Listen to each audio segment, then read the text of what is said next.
नमस्कार दोस्तों, मैं हूं आपका दोस्त जयेश और आप सुन रहे हैं बुक ऑडियो।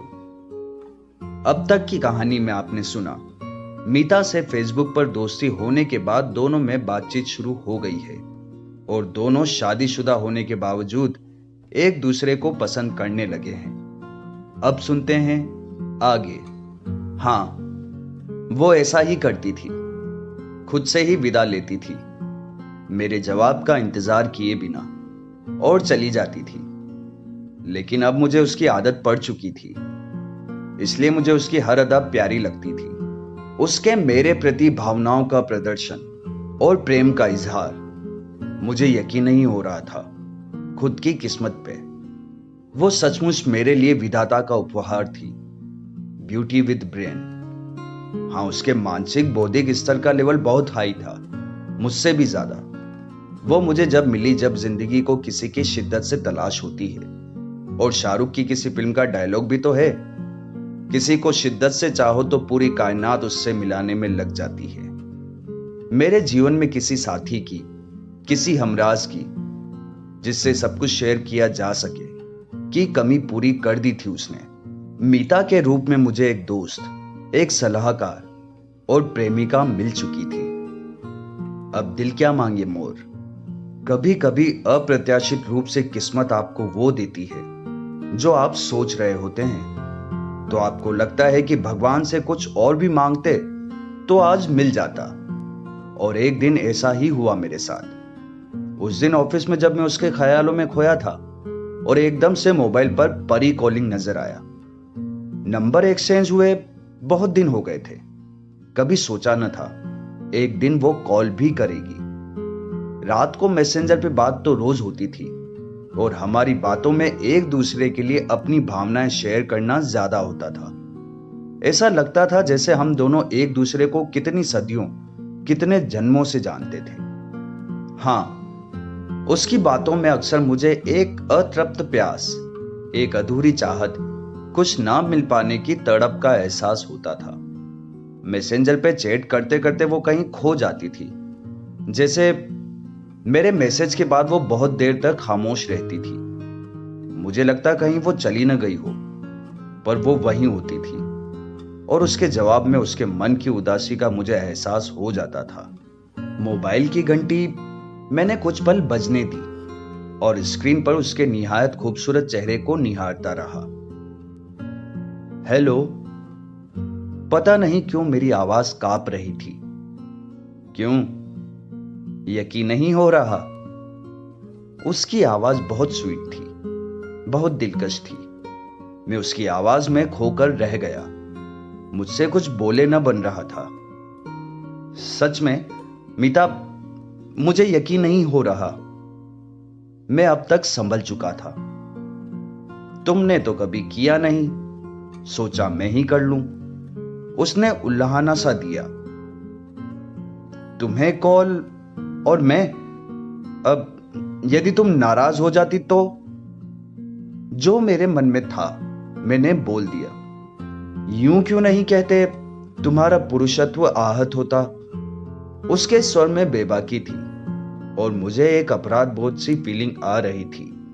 अरे बाबा, ऐसा कुछ भी नहीं है, तुम गलत सोच रही हो, मैंने सफाई दी। तुम मर्दों का क्या चाहते हो, हर बात में औरत ही पहल करे। उसका स्वर वैसा ही था, उदासी और खिन्नता का मिश्रण। बिलीव मी मीता, बिल्कुल भी नहीं। मैं जैसे कटघरे में खड़ा था। प्यार का इजहार भी मैंने किया और आज कॉल भी मैंने। शायद आज उसने मुझे तंग करने के लिए कॉल किया था।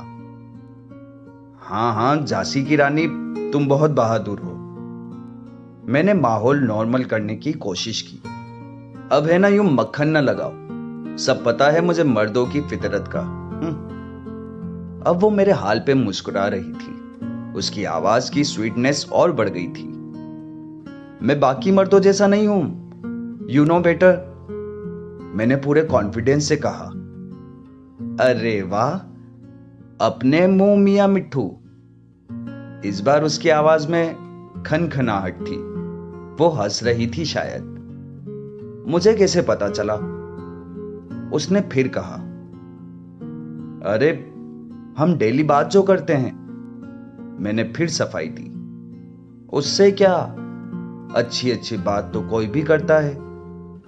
वो मुझे परेशान करने में लगी थी। मैम साहब, आप मुझे मेरी शराफत का सर्टिफिकेट दे चुकी हो। इस बार मेरा स्वर भी कुछ तीखा था।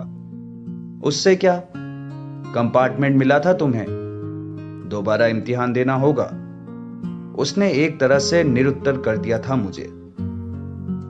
बोलो अब क्या करना होगा पास होने के लिए? मैंने हथियार डालते हुए कहा। वो तो तुमसे मिलकर पता चलेगा। उसकी आवाज में बेफिक्री थी। यह सुनकर मैं अचंभित था। मैंने कभी ऐसी स्थिति की कल्पना न की थी। ऐसा नहीं कि मैं उससे मिलना नहीं चाहता था, उसे रूबरू देखने का, उसे आमने सामने बैठकर ढेर सारी बातें करने का सच्ची मेरा बहुत मन करता था। लेकिन मैं कभी उससे कह नहीं पाया था, इस डर से कि कहीं उसे बुरा न लगे, कहीं वो मुझसे बात करना भी न छोड़ दे। जो सुख ईश्वर ने मुझे दिया है अचानक, कहीं मैं उससे एकदम वंचित न रह जाऊं। वास्तव में मैं अपने पैरों पे खुद कुल्हाड़ी नहीं मारना चाहता था, लेकिन आज तो जैसे मेरी लॉटरी निकल पड़ी थी, जिसका न जाने कब से इंतजार था। आज वो मेरा सपना साकार होने जा रहा था। पल भर में ही मैं ये सब सोच गया। तो मिलकर इम्तिहान लोगी मेरा? मैंने संयंत्र स्वर में कहा। हाँ बाबू, बोलो कब मिलोगे? उसका स्वर बिंदास था। तुम बोलो, बंदा कब और कहां तुम्हारी सेवा में हाजिर हो। मेरा सारा संकोच काफूर हो चुका था। Good boy. उसने मुझे शाबाशी दी हो जैसे। आज बताती हूं। ओके मैम, मैंने विनम्रता से कहा, जैसे मैं उसके अधीन कोई कर्मचारी था। सी यू, उसने कहा और फोन काट दिया। कुछ देर में मोबाइल हाथ में लिए यूं ही ताकता रहा, जैसे अजूबा घटा हो कोई, जैसे कोई जादू का खेल देखा हो मैंने। मुझे यकीन नहीं हो रहा था। पुरानी कहावत है, खुदा जब देता है छप्पड़ फाड़ के देता है। मेरे साथ ऐसा ही हुआ था। पहले फेसबुक पर उसका मिलना, फिर हमारी बातचीत शुरू होना, और फिर उसकी तरफ से प्यार का इजहार, और आज प्रत्यक्ष मुलाकात का इनविटेशन। यह एक सपने जैसा था, या एक सपने के साकार होने जैसा, जो मैं देखता था कि आसमान से एक परी आएगी एक दिन मुझसे मिलने, मेरी सारी मन्नतों को पूरा करने। मैं बेसब्री से रात का इंतजार करने लगा, उससे मिलने का। कब और कहां मिलेगी, उस रात को ही बताने वाली थी वो। फिर वो रोजाना की तरह मैसेंजर पर आई। बेहद खुश थी। चैट में ही उसने बताया कि आने वाले वीकेंड पर उसके पति एक ऑफिशियल सेमिनार के लिए मुंबई जा रहे हैं और वो घर पे अकेली रहेगी। उसने शनिवार को अपने घर पर ही मुझे आने के लिए कहा और मैंने उसका निमंत्रण खुशी खुशी स्वीकार कर लिया। मेरी आदत थी कि मैं ऑफिस से आने के बाद घर पे ही रहता था। कोई काम होता तो उसे निपटा कर ही घर आता। अपनी उस स्पेशल मुलाकात के लिए भी मैंने यही फैसला किया कि सीधा ऑफिस से पहले मीता के पास जाऊंगा।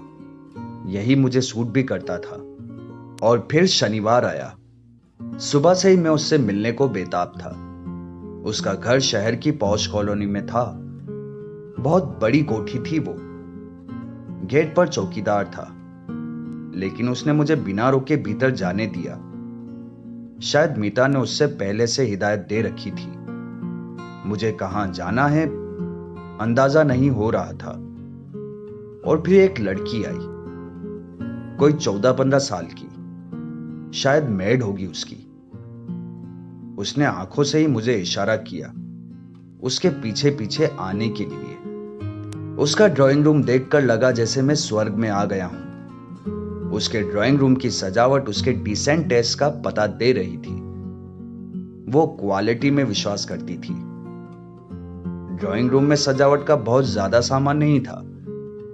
एक टेबल पर रखा खूबसूरत फ्लावर पॉट जिसमें ताजे फूल, और दीवार पर एक बड़ी सी पेंटिंग, एक तस्वीर जिसमें वो किसी पुरुष के साथ, शायद उसके पति होंगे। अपनी पलकों पर किसी की कोमल हथेलियों का स्पर्श महसूस किया मैंने और हौले से हथेली हटाई। मीता आ गई थी। हम दोनों पहली बार मिल रहे थे, लेकिन दोनों के मध्य कोई संकोच नहीं था। इतने दिनों से एक दूसरे से मैसेंजर पर चैट कर रहे थे। वो धीमे धीमे पग चलती हुई मेरे सामने खड़ी हो गई।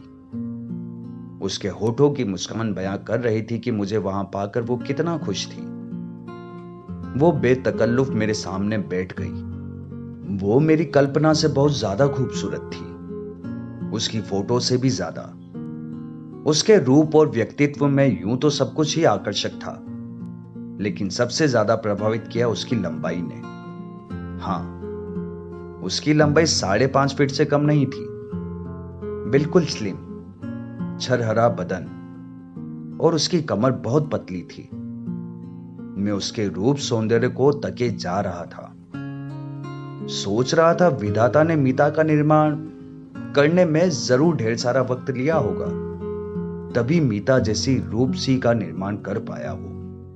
वो शायद मेरे मन में चल रहे भाव को भाप रही थी, और मन ही मन प्रफुल्लित थी। उसने मैरून कलर का गाउन पहन रखा था, स्लीवलेस, लो कट गले वाला और कोल्हों के नीचे से कटा हुआ। आज आप मेरे मेहमान हैं, क्या खातिरदारी करूं आपकी? वो बेतकल्लुफ अंदाज में बोली, बिल्कुल बिंदास, कोई शर्म, कोई संकोच, कोई हिचक नहीं। मुझसे कुछ बोले नहीं बन रहा था। मैं उसके रूप के आभा मंडल की गिरफ्त में था, सम्मोहित। इतने में वही लड़की एक ट्रे में सॉफ्ट ड्रिंक और बिस्किट्स लेकर आई और टेबल पे सलीके से रखकर चली गई। एकदम पता नहीं क्या हुआ, मीता सोफे पर मेरे पास आकर बैठ गई, बिल्कुल सटकर। उसने अपनी एक टांग दूसरी टांग के ऊपर ऐसे रखी कि मैं उसकी दोनों टांगों को बिना आवरण के देख पा रहा था, और मेरी नजरें वहां से हट ही नहीं रही थी। मीता ने झुककर एक गिलास उठाया और मुझे देते हुए बोली, लीजिए, ये वेलकम ड्रिंक है। और मैंने अपना हाथ बढ़ा लिया गिलास पकड़ने के लिए। उसकी नाजुक उंगलियां मेरी उंगलियों का स्पर्श कर रही थी। मैंने ग्लास लिया। वो फिर थोड़ा झुकी और खुद के लिए भी ग्लास उठाया। उसके झुकने से उसके लोकट गले से उसका गोरा मादक पुष्ट यौवन साफ नजर आ रहा था, और मैं थोड़ा असहज फील करने लगा था। हम दोनों बिना कुछ बोले, एक दूसरे से सटे सटे ही एक दूसरे को महसूस कर रहे थे। इतने महीनों से बात तो रोज ही कर रहे थे, लेकिन आज हम दोनों को ही बोलने की कोई वजह नजर नहीं आ रही थी। हम दोनों का मौन एक दूसरे के करीब होने का गवाह था। पता नहीं कितनी देर हम वैसे ही रहे, एक दूसरे के बिल्कुल पास। कैसा फील कर रहे हो मेरे पास? वो मेरे कानों में फुसफुसाई। मैं निशब्द बस उसे देखे जा रहा था। आओ मेरे साथ। वो खड़ी हुई और मेरा हाथ पकड़कर बोली। मैं मंत्रमुग्ध सा उसके साथ चलता रहा। ड्राइंग रूम के साथ ही उसका बेडरूम था। अब वो मुझे वहां ले आई थी, और मैं यंत्रवत सा बिल्कुल उसके इशारों पर किसी आज्ञाकारी बालक की तरह। उसके बेडरूम की दीवारें बिल्कुल खाली थी, सिवाय एक नवजोत शिशु की फोटो के।